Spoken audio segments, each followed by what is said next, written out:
তো লাউয়ের মাচা মানে পেটির উপরে লাউয়ের মাচা থেকে শেষ করেছিলাম গতকালের ভিডিও। আজকে হচ্ছে এই যে এখানে এই পাশটা যেটা হচ্ছে আমার রেজ বেড।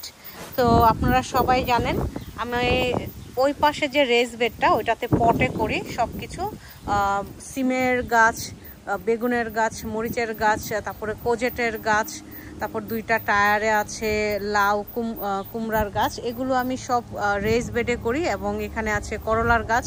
আর এই যে এই পাশটা, সরি রেজ বেডে না, রেজ বেডের উপরে পটের মধ্যে করি। এই পাশটাতে আমার বাগানের উপরে প্লেন যাচ্ছে।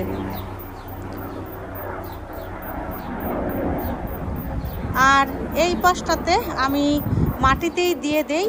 তো এখানে আমি টমেটোর চারা দিয়েছি, এখানে টমেটো ক্ষেত করেছি, আপনারা দেখতে পাচ্ছেন টমেটো অলরেডি চলে এসেছে, এই যে টমেটো। তো এই পাশে আমি টমেটো ক্ষেত করেছি দেখেন। আর এই পাশে বেগুনের ক্ষেত করেছি, বেগুন দিয়েছি, এই যে বেগুন। আর এই পাশে হচ্ছে মরিচের ক্ষেত করেছি, মানে মরিচের গাছ দিয়েছি। তো এই হচ্ছে মরিচ হয়েছে, এইগুলো হচ্ছে আমাদের দেশীয় মরিচ, আমাদের দেশের যে মরিচ সেই মরিচ হচ্ছে এগুলো। তো এই পাশে আছে মরিচের গাছ, আরও বেগুনের কিছু গাছ আছে। তো এই পাশটা আমার সম্পূর্ণই হচ্ছে 3 ধরনের সবজির ক্ষেত বলা চলে। প্রত্যেক বছর আমি এভাবেই করি, মরিচ দেই, বেগুন দেই, টমেটো দেই। তো এই হচ্ছে আমার এই বছরের আমার বাগানে করা কিছু গাছপালার অংশ বিশেষ। কেমন লাগলো জানাতে ভুলবেন না। দেখুন সামারে ঘাস সব ব্রাউন হয়ে যায়, বাদামি রঙের হয়ে যায়, পরে আবার যেটা হয় সেটা হচ্ছে পরে আবার দেখা যায় এগুলো সবুজ হয়ে যায়। যখন নাকি উইন্টার আসা শুরু করে সাথে সাথে এরাও সবুজ হওয়া শুরু করে দেয়। তো এই তো এ হচ্ছে আমার বাগানের দৃশ্য।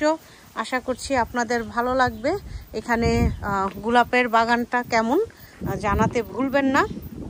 গোলাপের বাগানের সাথেই আছে আমার এটা তো আপনারা সবাই জানেন, করলা গাছ, তারপর আছে জেসমিন ফুলের গাছ, আছে গুজবেরির গাছ। আর আচ্ছা বৃষ্টি পড়ছে, ঝিরিঝিরি বৃষ্টি পড়ছে, 1-2টা করে বৃষ্টি পড়ছে।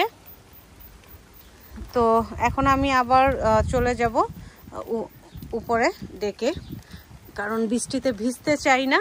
এপাশে তো দেখলেনই আমার হচ্ছে সব ফুলের গাছগুলো, এগুলোকে একটু সর্ট আউট করব। তো এই হচ্ছে আমার বাগানের অবস্থা 2025-এ জুলাইয়ের বাগানের অবস্থা।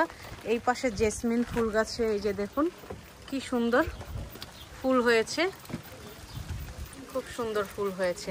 তো ভিডিওটা রাখছি, আরও আপডেট দেব।